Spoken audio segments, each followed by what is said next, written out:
Hello, well it's day 77 in Sydney's COVID lockdown, and that means it's Locktail 22, the Singapore Sling.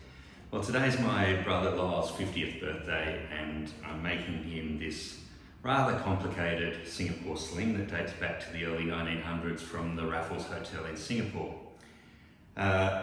Possibly not the original recipe. There's some debate that after the First World War and when the earliest recipe is identified in the 1930s, that maybe pineapple juice and maybe grenadine had been added to what would have been a less likely ingredient mix in the early 1900s. But we're going with that first recipe chit from the Raffles Hotel, and what they consider to be the official recipe, with a couple of little minor modifications.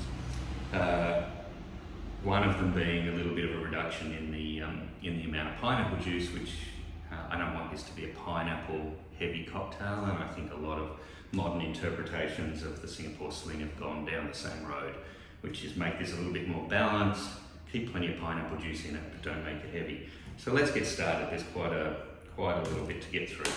So we need, our core ingredient is gin. We need 45 mils of it. I'm going with this Hartshorn Sheep's Way gin from Tasmania that I've already mentioned in previous videos. It's very juniper forward. It isn't overly heavy with botanicals. So in a drink like this where you're getting so much other flavour, it's great. And the Sheep's Way process sort of just gives it a silky smoothness. A little bit like the sugary sort of old Tom's gins, but without the sugar. Then we're going for cherry liqueur. I think the best choice here is Heering. We only need 15 mils of that, so 30 since I'm making the two of them. You can use cherry vodka, you can use cherry brandy. Heering is what's on a lot of the recipe cards, and it's an absolutely fantastic liqueur, even if you're not going to use it for Singapore Slings. It's great over ice or with ginger beer. This is also the first time we've cracked open a bottle of Dom Benedictine. You only need 10 mils of this, so 20 for the double that I'm doing here. This is a very strong herbal flavour. This has been around since 1516 by the Benedictine monks. Secret recipes, like all of these things are, and one of the key ingredients, certainly flavour-wise, in terms of this cocktail. Then we're going with some Cointreau, also only 10 mils each cocktail, so 20 again for the total. Haven't got Cointreau, then triple sec will be fine given the volume that we're using. And just 5 mils or 1 bar spoon of grenadine for some colour and a little bit of sweetness. So 10 mils for me of grenadine, and then we're moving into the fruit juices. Now I've got some freshly squeezed pineapple juice from this pineapple over here. Definitely go with freshly squeezed. Some of the recipes call for 120 mils in each cocktail. I think that's really sort of on the excessive side. The recipe I'm going with here is 45 mils each. That's still 90 mils in this double. You know, it's definitely a key ingredient flavour-wise for the Singapore Sling. And then we're going for 15 mils of lime juice, also freshly squeezed. So 30 for the two of them.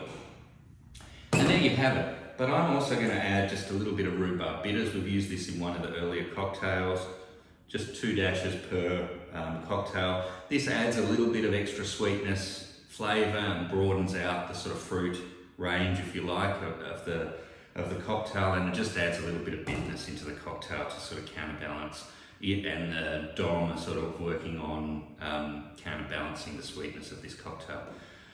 And then we want a handful of ice. And this is a shaken cocktail. Now the Raffles Hotel was very famous in Singapore, a big sign of early colonialism. The cocktail was invented by a Chinese national, and the unfortunate story is we don't know exactly when it was invented. It was between the very late 1800s and 1915 when he finished working at Raffles. He left the Raffles Hotel to return to China and was killed in the process, so died unfortunately in 1915. And we're heading into a period with these cocktails now in this sort of 1911 to 1920 bracket, where we're hitting some strife in the world. We're hitting World War I and a lot of these cocktails are going to be connected to some fairly tragic stories, the Singapore Sling being one of them. Now I'll strain that, double strain it if you haven't already strained the juice. I strained the lime juice and pineapple juice before I put those ingredients into the cocktail mix. So there we have it, we've got two Singapore Slings in highball glasses. They're certainly a beautiful looking cocktail. You don't have to garnish them, but I think garnish makes it look nice. A maraschino cherry to pick up on the cherry flavours and the fresh pineapple slice. I think that's a good indication that you used fresh pineapple for starters. So there we have it, Singapore Sling. Happy birthday, Lyle. It's Friday afternoon in Sydney, so why don't you go and make yourself a cocktail? Go to the shops, get what you need. This is a pretty heavy duty shopping list, and maybe you make it a Singapore Sling. And see you for the next one, Sydney. Cheers. I think Lyle's gonna like